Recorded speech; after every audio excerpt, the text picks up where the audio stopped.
Welcome to CoLab Conversations, a podcast and video series exploring how collaboration, compassion and creativity are transforming lives in Exeter. CoLab is a unique community of organisations and individuals working together to support people with complex lives. We're often described as Exeter's social A&E, a place where people come for support, connection and hope. My name's Heather. I'm the Head of Service for Hub and Business at CoLab, and today I'm joined by Fiona Carden, our Chief Executive Officer at CoLab. Fiona is a visionary leader with over 20 years of experience at the forefront of social justice, learning and collaboration. Under her leadership, CoLab has become a national model of how place-based, cross-sector work can drive meaningful long-term change. Fiona, welcome. Let's begin with your journey here. What brought you to this work in particular, and how does your background shape your leadership? It was quite a winding pathway to this, I have to say. It's been a while and sort of many false starts in some ways. But I think what really shaped me in my 20s, I was working actually as an education consultant and working for a university at that time and also for the private sector. And I was working across the country in sort of some of the most disadvantaged sort of areas of the UK, in Scotland, in Liverpool, parts of Bristol and so on. And I was working in a pupil referral unit at the time. And this, as I say, was in my 20s. And as an education consultant, looking at how education and learning and sort of IT can support disadvantaged communities, disadvantaged students and things. But I remember distinctly there was this one young man that I was working with in Bristol, in an area of Bristol where it was sort of third generation unemployment, and I was working in a pupil referral unit. And, you know, I remember the first day I arrived there, I was invited to park my car in a cage to stop it being sort of vandalised and things. It was quite an experience. But working with this young man who was 14 but looked about 10, he was suffering from malnutrition. It was quite astonishing, his life story, really. And I remember sitting down with him on one occasion and we were just talking as we do. And he said, we were talking about meal times. I can't remember why, really. But he said, he'd never used a knife and fork. And I don't know why that particular thing really struck me. But I remember driving home from that day in tears, actually, of I don't know, frustration as much as anything, but overwhelmed tears, sort of anger, everything. And just thinking, how is this possible? How is this possible in our communities, in Bristol, what's going on with the world? And it really did shake me and started to form this sort of process of thinking, I'd always been really passionate about social justice. And I think that comes from my mum and my brother inspired me in that space as well, and my sort of background in growing up. But that really was a pivotal point, a bit of a seminal moment where I thought, no, I need to work in a different sector. I need to work in a different way. And it was fascinating, really, because I really started to think about communities. I thought about Bristol, and I thought, I've been working in Liverpool, in Crotstead and Toxteth and all sorts of places, and just seeing how broken communities were.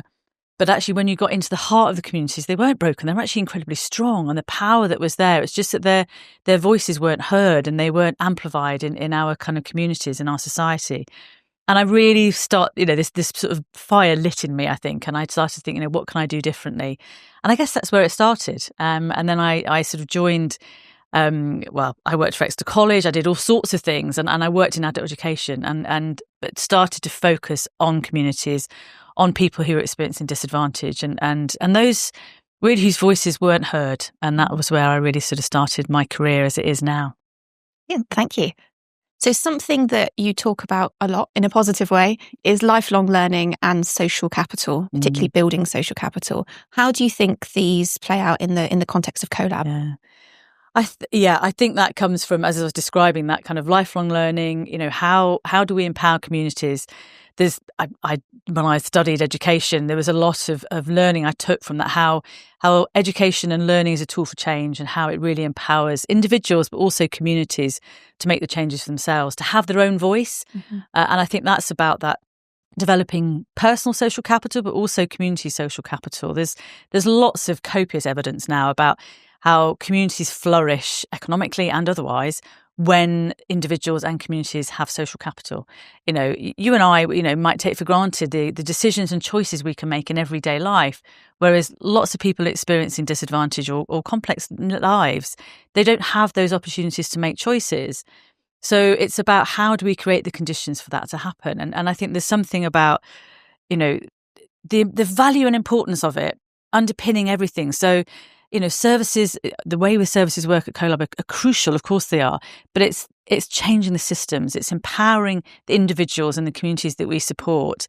I think often the model that we have currently is a sort of deficit model with services. People get locked into services. And I remember when we did the consultation for CoLab nearly 10 years ago, which is quite astonishing. Lots of the people we spoke to talked about wanting the services to be more ambitious for them, and saying, how services are great and they're wonderful and they're supportive, and when we provide this really inclusive environment, but ultimately people don't want to be in receipt of services. They want to have that independence, that sense of social capital. So all that we do at CoLab is centered around that sense of how do we empower people to have their own agency in their lives. So ultimately they can make good choices, different decisions, and that spirals then into the community and supports the change that is fundamental. And I think if we want to see the change in our systems and we want to see the change in our communities, it has to start there. We have to empower people to have their voices and to use those voices. Which also ties in with some of the work we're looking at around citizen assemblies and championing citizen voice, which hopefully we'll be able to absolutely. And that that sort of idea about creating spaces where democracy can happen and where citizen voice can be really heard, but also those opportunities for people to come together from different parts of the community, different parts of the city in Exeter, to have conversation, but also to question things, to challenge systems, to engage with one another in a different way. And I think, it's something that I hope in this next sort of year or two, if the next chapter of our evolution for CoLab is to focus around that space and how we amplify the voices and create spaces, physical spaces, a little like CoLab, but perhaps in the city centre, in spaces where we can encourage democracy, debate, lively conversations, that sort of thing, courageous conversations, as I like to call them. Fantastic. So this ties in with the social capital building. One of the monikers that CoLab has been given quite a few times is that we are a social A&E. What do you think that means? It's a funny one because when I first heard it, I was quite resistant. I have to say, I was a bit like, no, we're not a social A&E, because it felt like it had kind of almost baggage that came with it. It's quite loaded, it isn't is, it? and an A&E is all about crisis and emergency and that sort of thing. So I was a bit resistant to begin with.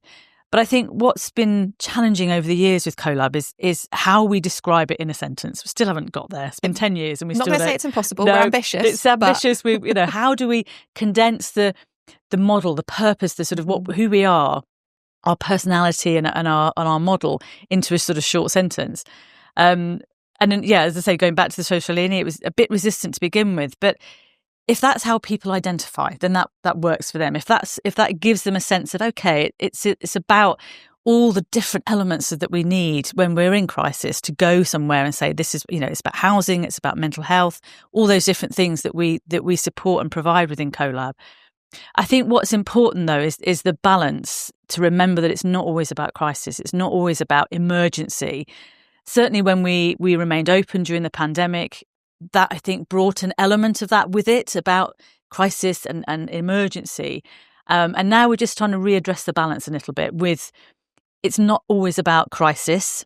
Of course we're there for that, and that's absolutely crucial to what our work. But there's something about the balance. It's about providing hope, opportunity for people so that they can move out of that crisis into a sort of, into a more hopeful, aspirational space, going back to that idea that people were very clear that they wanted services to be aspirational and hopeful for them, and ambitious for them. So while it makes sense and it does give some sense of like, okay, I understand a bit, it's a social A&E, it's about where you can come, all those services are wrapped together, but it's more than that. This is one way of describing it. Mm-hmm.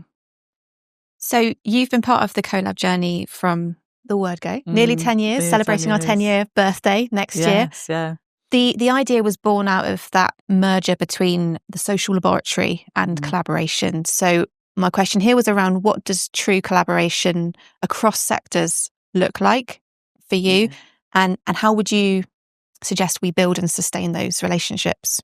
Gosh, there's a lot in that question, isn't there? Let's break it down. Yeah, let's break it down. So the collaboration, it's not easy. And I think that's what's always struck me, is that it's talked about a lot. It's one of those words that, is used quite liberally now. And it's like, well, collaboration, we all collaborate. Well, it's more than just coming together. It's that intention, it's that purpose, it's the sort of shared endeavour, which is at the heart of collaboration. It's being able to put aside agendas, personal agendas or ego, or whatever it is that we're driven by. Competing agendas, particularly in the charity sector, is often driven by funding, for example. So it's really difficult to put aside those agendas, when you're being driven by those, whether it's by the commissioner's needs or the sort of society needs. How do you really build the sort of a collaboration or a coalition around a particular challenge when you've all got those competing agendas? And particularly at the moment with it's turning into a very competitive field again because of the nature of funding cuts, and it's navigating that is going to be tricky. Yeah. But it's absolutely, and I think the challenge is coming. Well, it's already here. We're experiencing it. It's cyclical, I guess, and people who've been sort of in society, but in our sector for a number of years, will see cycles. But it does feel quite profoundly challenging at the moment. I think as a sector, it's challenging, absolutely, and of course, with challenge, often that disrupts that collaboration. It gets harder to collaborate when you're being pulled in different directions. Of course it does. But for me, that makes it even more important. It's when you feel pulled in the opposite direction, it's almost like you need to then come together and say, no, let's not, the magnet's pulling us apart. We actually want the magnet to pull us together and to draw us together, because that collaboration and that shared endeavour is really where success lies. And it's how do you do that across sectors? Absolutely. CoLab has been, I think, absolutely demonstrated the possibility, the sort of the art of the possible. It's, used a lot as that phrase. So we have demonstrated that, we've been able to step into that space and say, however hard this is, let's disregard the challenges. Let's find a space to make this work. And I think, what I talk a lot about, I know about the sort of relationship-centred practice and how I really believe that is at the heart of how we work as human beings. Relationships are fundamental to us. And we tend to forget that when we're in this sort of, particularly across sectors, again, all those, competing agendas and things. It's like, but mine's more important than yours. It's like, well, no, it's about how do you put that aside and have relationship at the heart of it. And of course, but relationship takes time. And I think that is where, again, collaboration becomes difficult and cooperation becomes difficult because it takes time. And our society drives everything at pace. Everything is at speed. And the funding, of course, challenges us in that way. When you don't have multiple year funding, you only have 1 or 2 years, you've got to move at speed to try and achieve what you want to achieve. So you're always driving at pace. And yet that's incredibly counterintuitive when you're trying to build relationship, because relationships are about trust, about getting to know each other and really getting to understand our values base, as individuals, but also as sectors. And I think one of the things that I really took away and helped me better understand how to collaborate was in part actually through the pandemic again, when we really were able to see what the drivers and the challenges were for different sectors. I could really begin to understand what were the challenges that the local council were facing, what were the challenges that the county council were facing, what were the challenges that the businesses were facing, and we had a much clearer insight, I think, into one another's challenges. Equally, I think the other sectors were able to see the opportunities and the challenges for the voluntary sector. So I think having that insight helped develop those relationships, because, I feel incredibly passionate about being compassionate and generous in our leadership, and how we do that in partnership with one another, because again, that's at the heart of being able to work together. And compassion isn't soft and fluffy. Compassion can be quite assertive, and I think there's something about recognizing that the collaboration, to be effective, all of those parts of the puzzle have to come together, and you have to have time. You have to be compassionate and considerate. You can be assertive in that space as well. And you can keep asking people to come to the table and keep being generous with your time.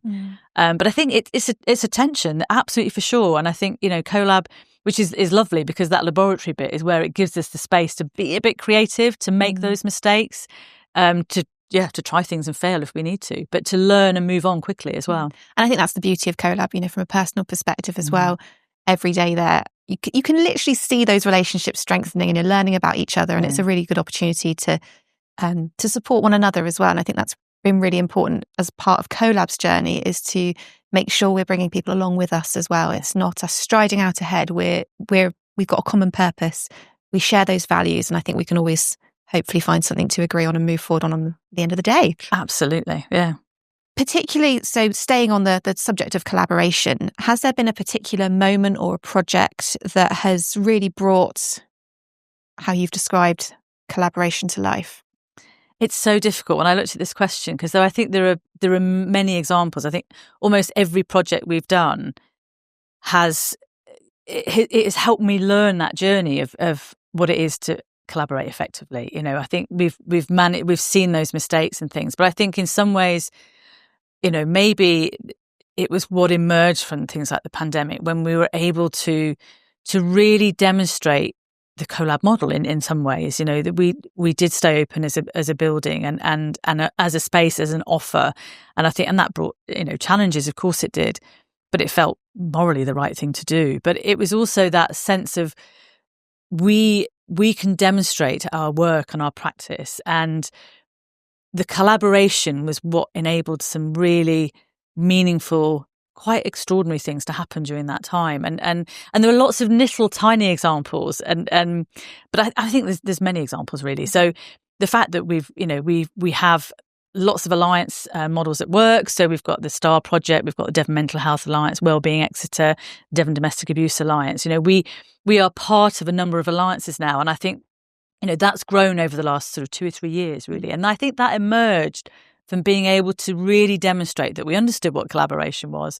We are able to almost be the convener of those conversations. Mm-hmm. So going back to sort of, there isn't really one example that stands out for me. There are so many examples, but I think perhaps it's that we do sit in the space of alliance. We sit in that model. We know that it's not easy. Absolutely, there can be enormous challenges in alliance working, because again, those competing agendas and just life challenges, running organisations, different cultures in organisations, and I think that's really interesting. And I think that's something that I would take away from the sort of each time that we've come together in collaboration, understanding the cultural differences, understanding what our culture is as an organisation and how we sustain that culture. And I think that's really important. I think that's something that we're exploring at the moment as we've grown as an organisation a lot in the last couple of years. We've almost doubled in size and turnover, and that's a lot to do, and that's a lot to navigate. And to hold all those values, the sense of collaboration and laboratory and trust and reciprocity and hospitality, to hold all those values at the heart of it, I think is essential as well. So didn't really answer the question entirely, but it's kind of woven into everything that we do. Because we are that trusted pair of hands, aren't we? That trusted partner. And it's not quite an engine room scenario, but often it's everywhere. So it's very hard to pinpoint one isolated. When it's such an integral part of everything we do, it's quite hard to isolate it. But what you've just said around values ties us in very, very nicely to our next sort of section, which is around our culture, hope and impact. You lead in such a values-driven way. How do you build and maintain that kind of culture across the organisation, particularly in periods of rapid change or of scarcity of resource, etc., as particularly a lot of charities are experiencing at the moment? Yeah, I think it can be challenging. It's really difficult, this kind of question, because it feels very personal, of course, and that's, when you're in a space of leadership, it feels like the instinctive thing that I do. Then to try and unpick that is slightly counterintuitive for me. It's like, well, I just do it, but I have been asked a number of times, and it's helpful to reflect on it, I suppose, as well, and to know what the future looks like and how to embody it. So it's a funny one that I feel challenged with, but I think it comes from that. It starts with that social justice, really, and it goes back to that kind of, those formative experiences for me in my career, and what I saw in others. And I suppose, during my career, I have been inspired by other people. Of course, I have other leaders and peer mentors and all sorts of things throughout my life. And it always comes back to that sense of what's fair. And I suppose that's that social justice stuff, isn't it? Is this fair? Is it right? But it's also about, fundamentally, and this sounds kind of slightly, I don't know if it's trite, it's the word, but it's about what matters to me, and how do I want to feel valued and treated and respected? And I think if I feel comfortable with that, then it feels right. And it's that alignment. I suppose that's what I'm trying to explain, that the alignment that I have to feel in my sense of fairness and social justice is that how I'm leading an organisation with fairness and it comes down to respect and human dignity and all the sort of things which sound terribly grand but are incredibly important. And I think there's something around leadership, and perhaps as a woman, sometimes there's a sense of needing to be strong and to almost have some compensation somehow. And I'm not sure what I'm trying to describe here, but there's something about strong leadership can also be caring and compassionate. And I think that's what I am. I think I am a caring, compassionate person, and I hope I lead with that.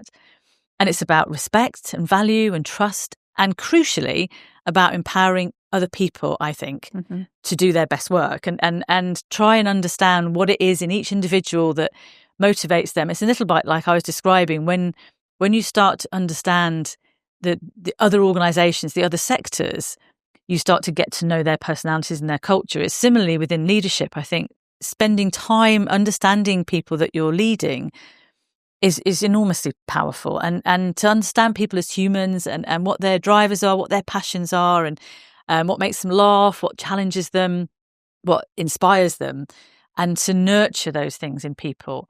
And of course that's then the reciprocity is there, because that nurtures me too. And I think there's something about being present as a leader.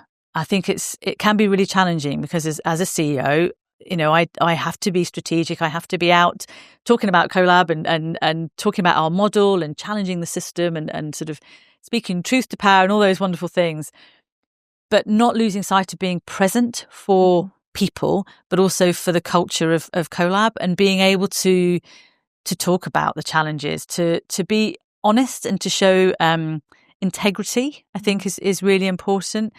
Be able to have difficult conversations. I think, it goes back to what I was saying, compassionate is not always about being sort of fluffy and nice. It's being able to be courageous in those conversations with compassion, but being able to challenge people. I mean, at the moment, I say, I've got a fantastic board of trustees, which is amazing. And that, again, is a really good example of where, the leadership that I'm modelling, they're also reflecting that back with kind of good questions and challenge and support. And the integrity that comes with that, and it's really reflected. So it feels like a sort of virtuous circle, really, at CoLab. The team are extraordinary. Their dedication and their humour and their values and respect is embedded in their work, and I suppose that it kind of drives you to our sector to a degree. But I think what's really important is that sometimes the work, it can feel relentless, it can feel overwhelming, it's exhausting, it can be challenging, emotional. The emotional labour of it can be quite significant. So creating a culture of support, of honesty. It's okay to feel overwhelmed. It's okay to feel tired or frustrated or angry at the system, but to try and create the conditions for people to live their best lives and do their best work, but for people to feel valued, understood, heard. I think the consistency of that as well. And I think that's something that I have focused on, because life is complicated. It's difficult sometimes to be consistent, when life is sort of throwing things at you. So how do I remain consistent and present and bring generous capacity or generous leadership rather, and compassion? And I think that generosity is really important, being generous with your time, with your energy, and also with your sort of compassion, trying not to get compassion fatigue, being generous with your time. And I think that's something that, when things are challenging, it can be quite hard to remain generous. And that's something at the moment. I was talking to some colleagues the other day and said, talking to our colleagues in the NHS and the county councils and city councils, they're going through such upheaval and change. It's extraordinary in really short amount of time. And how do we stay compassionate with our colleagues? When funding's frustrating or we're having, really difficult conversations. But that generosity we have of spirit and compassion is something that I think is important in my leadership, and I hope that's something that people feel and experience. Well, I can confirm, yes, I certainly experience that. But I think what you said about permission as well. So each leader within our organisation, I think, because of that culture, feels permission to be themselves. And that is a really important element, and it is a give and take, but that's because it's been modelled on, the behaviour of everyone in our organisation. So it's a really positive element. And I think another really key element is that you're mentoring leaders for the future as well. We have our day to day, and there's stuff to get done, etc. But it's a wider concept of how we can really embed those values and culture into a wider society and community. So I think that individuality is a really key point, and to be able to listen and learn and focus on that relational practice with each person. Brilliant. So CoLab has won national, certainly local, but national recognition for our work. But what makes the community at CoLab so special? Because it is truly special. It is. It's extraordinary. And it's, we have national recognition and local, and that's fantastic. And, we have visitors from all over the place, actually, international as well. Finding out, we're trying to ask those questions, why is it successful? What is it about CoLab as a model? And, and it's quite difficult, because I think there is a sort of intangible uniqueness to us. And a magic that we struggle to capture. It's really difficult. But I do think it comes from the leadership, I hope, but I think it's also from the sense of permission and opportunity and to be to be ourselves as individuals. But I think for me, that sort of, it's the dedication, it's the humour, it's the integrity that people bring, it's the respect for one another. I see it every day. But that sense of that we create the conditions for everybody to live their best life. So of course it's about us in the workforce, or the teams, the people in the building. But crucially, and I think that was really important, is that the voices of the beneficiaries, the people that we support. So, whether it's the communities or the individuals, they're at the heart of our work. And I think for me, that's where the success lies to an extent. I think it's everybody is in that. But I think there's something really important about recognising the value of the voices of the people that we support. How do we amplify those voices? Mm-hmm. How do we create the conditions for people to influence their lives in different ways? Influences the systems, which are, bashing them around. And, it's like being in a washing machine sometimes. The system is so, unforgiving in many ways. So I think what's really important to us and makes us so special is that we don't lose sight of the fact that is what we're trying to achieve. It's important, and we challenge. And I think that's something for me, the model works. We know that, and we've tried and tested it for nearly 10 years. We've had some ups and downs with it. Of course we have. And I'm certain it'll change and evolve again. But there's something around at the heart of it, what we hold on to constantly is that sense of hope and ambition for people. We were once described as holding hope for the city. And it's, that feels like quite a lot to hold, and that's quite, but there's something around that aspiration and hope that we hold, not just for our beneficiaries and for the city. And it's interesting, what I'm finding at the moment is that when I talk about CoLab, in many ways I'm describing the city, because I feel really very passionately about, Exeter and what we have to contribute to the wider society and crucially, how all the different parts of that city are represented and how that it's an inclusive voice. I often think members of the community that we support often get left behind. I don't think their voices are heard in the way that they could be or should be. And how do we do that? And I think there's something about the fact that,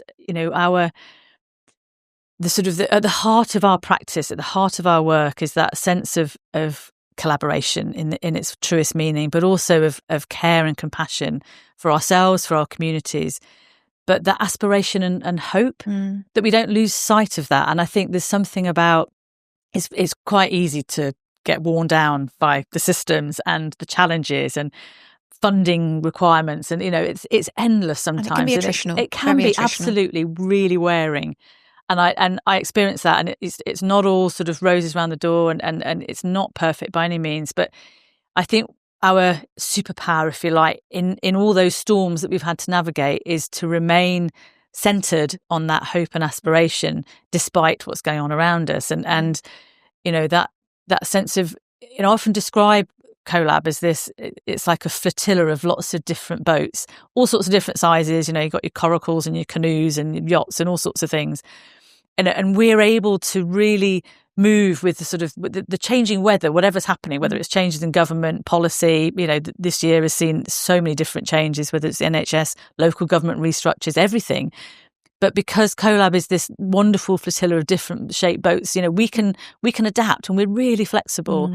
Whereas many of our colleagues are sort of in these tanker organisations where they can't, even with the best will in the world, they can't change their system. So holding that, I think, is really crucial to us. How we hold that sense at the heart of what we do is what makes us successful, I think. Well, my next question was going to be around what does give you hope, but that's answered that perfectly. Excellent. And I think what's really important is that we do certainly look for those glimmers of hope every day as well. We have these conversations about these really big ideas, but actually there are some very small things. So when someone comes into the welcome team, who we haven't seen for a while, and they've come to be acknowledged as a human, and that for me is a little glimmer as well, is because we can just really touch base with people on a human level, and if we can keep that going. And so much of what we've built has been a direct response from the community about what they want and how they want things to change as well. So I think one of the positives is how we do that and how we can continue to build that on a wider scale, hopefully. Yeah. And I think there's something really important about that. We were asked sort of 10 years ago, who gave you permission to build CoLab, to bring it to life? And it makes me laugh every time. It kind of stuck it. I think there's things that happen, don't they, that really stick in your mind. And I think partly because it was quite a good question in a way. It's like, well, yeah, fair point, but the answer was that the community, the community drove that decision. The community were the people that wanted that offer, that wanted that service, that wanted a place that they could go to that was respectful and held them in regard and was accessible and had all the services in one place, which in and of itself is not a complex concept, It shouldn't be novel. No, but it shouldn't be, but it is. And I think that's what always struck me, is like, but this is the concept's not difficult. Put lots of different organisations in one building, all working towards a common purpose, which is to support people who are experiencing disadvantage or complex lives. So, whether the housing and the mental health or the GP practice, all in one building, the concept's not difficult, but the way in which it is delivered is what's complicated. And what you need is that progressive infrastructure, that backbone organisation that we offer, that creates the opportunity for those organisations to work together, so that when that person arrives to CoLab, they are valued and welcomed, as I say, by the welcome team. That model of the very first moment that you arrive, it's about hospitality, respect and value and kindness and compassion, all those words that I've already used a lot, but it's true. That's at the heart of it. So the concept isn't complex, but the implementation of it can be quite challenging. And I think that's where it's holding on to that again. And it's, I think in a way, I suppose that's what does give me hope, is that we know at our heart, those are the elements, if you like, those are the ingredients that make up this incredible offer that is CoLab. And when I talk about CoLab, actually, it's not just the physical building, it's the wider community. There's lots of organisations around the city that we work as a community, as a collaborative, to try and amplify the voices, to bring about system change. And I think what gives me hope is that despite the challenges we're experiencing now, we still have opportunities and the motivation to work together. And I think that's where the hope is. And talking to colleagues recently, when people have felt challenged, and we all do, and we all go through our sort of ups and downs, there's something about coming back to almost this sort of the family, the community that is CoLab, and say, what is it that we have some agency over in our immediate kind of geography? What can we make a difference here today in this moment? And that, I think, gives me hope. When we know that we've got some agency, we have some agency over our direction.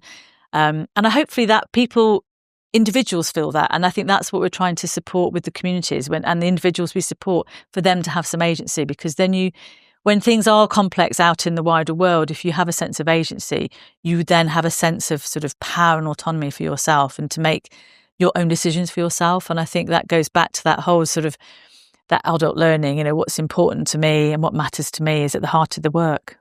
Thank you. So you alluded to it earlier that we've been through a couple of years of transition. We've almost doubled in size as an organisation. We've gone from a small charity firmly to a medium-sized charity. What excites you most about the future for CoLab? if you can pinpoint it. Well, if not, all the big ambitions and the ideas. I think in some ways, for me, it feels like that transition moment where the last 10 years, we've been able to test and learn. Mm-hmm. We've been that real laboratory space, and we have a real sense of identity now. And I know for colleagues will have heard me talk about this before, but the only analogy that comes to mind is, or the sort of metaphor is, that it feels like it's been a teenager. It's gone through its teenage years of not quite knowing what it was, and kind of a bit of angst and not knowing its identity fully, having a sense of it, but not quite. And we're emerging, I think, into the next chapter, its next sort of evolution of CoLab, where it's a sort of young adult. So not fully formed yet, still got some progress or some way to go, but we know our identity. We do know who we are. We do have a sense of ourselves now. We do have, I think, some pride and some knowledge and some real sense of who we are.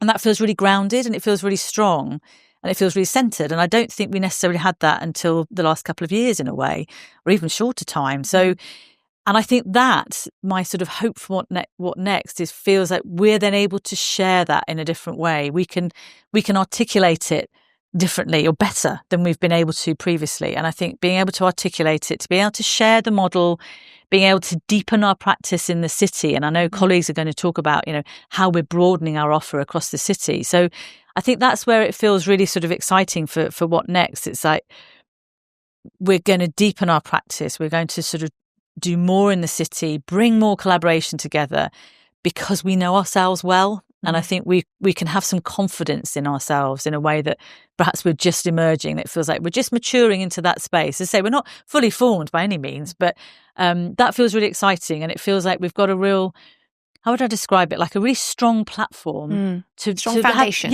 And to have a voice. And I think not just for ourselves as a model, but also I think it empowers the voice that we have and want to have more of, to amplify and support the communities that we support currently and serve at the moment. So it gives us a really good platform to do that work and to deepen our practice in the city, and hopefully wider, to have national conversations about how this model aligns with things like, the new 10-year NHS plan, talks about neighbourhood health centres. This is the model that they're talking about. We've been doing it for 10 years, and so how do we share our knowledge on our expertise and share our mistakes? We've learned from some of that. So that's what excites me at the moment. I think, we're really primed. We're in a great position. We're in a strong position to offer our expertise, our understanding, our generous leadership, our compassion, whatever language you want to use, to the wider community, and to really, build on that strong foundation. Brilliant. So if someone is hearing about CoLab for the first time today, what's the main thing that you'd like them to take away from it? Yeah, now you see, what we're trying to do is get CoLab in a sentence. It's like, no, can't. The endless question. It is. It's. I think the sense of, the concept of, we've just said about co-locating. It's not groundbreaking as a concept. But it does take practice, and it takes dedication, and it takes commitment and time. But it's possible, and I think, if you stay in that mindset that's compassionate, it focuses on relationships, and it's possible to bring about system change and improve the lives of the communities we serve. And it's that's what we do. That's the takeaway, that while the concept itself is not complex, we know that the implementation of it is harder to do. It takes that intention, that practice, that focus on relationships. So I think for me, it's that what we will continue to do is the takeaway. It's like, please come and visit us. I mean, that's something that, and I say this often, is like, it's because it's difficult to describe and say in a sentence, something about the experience of coming to CoLab, of getting to know what we do and seeing it in practice, and the sort of the sense of the building itself. She has her personality within that building, within the offer. Very strong personality. It's a very strong personality. She does, yes. But it's a beautiful building in some ways. From the outside, no, it doesn't look a beautiful building. It's a TARDIS, but it's a TARDIS, and it's, in a way, that kind of is the metaphor for the whole thing. It's like, from the outside, it looks kind of a bit, not much. But when you come inside and you see the sort of the collaboration and the building and the plants everywhere, and the light and laughter. There's a lot of laughter. And I know when people come into the building the first time, and they still do it, even 10 years on, wow, this is amazing. This is incredible. I want to come and work here. And that for me is testimony to its success. You know, it's that people want to be in that space. They still want to work there. People still there, you know, and they take that with them, I suppose, out into their own practice. So I think, not really answering the question, but do find out more about us. You know, I think, you know, this is partly intention, of course, things like this podcast. How do we share our story to as many different people as possible? You know, how do people get a sense of what we do when they can't physically come to see us? So I'm hoping that people will be able to listen to these podcasts and to visit the website and talk to other people and really get a sense of us. And hopefully we can share our learning and our practice to a wider audience. Is there any other questions, or are there any other questions that you want us to go through? No, I think there's always, well, I mean, anyone who's ever heard me talk about We've given you a microphone. No, don't do it. Will know that I feel very passionately about my work, and I'm very proud of my work and all the people that I get to work with every day. It's extraordinary. It's a gift, and I'm always appreciative, and I'm grateful for it every day. And obviously the opportunity to talk about it is lovely.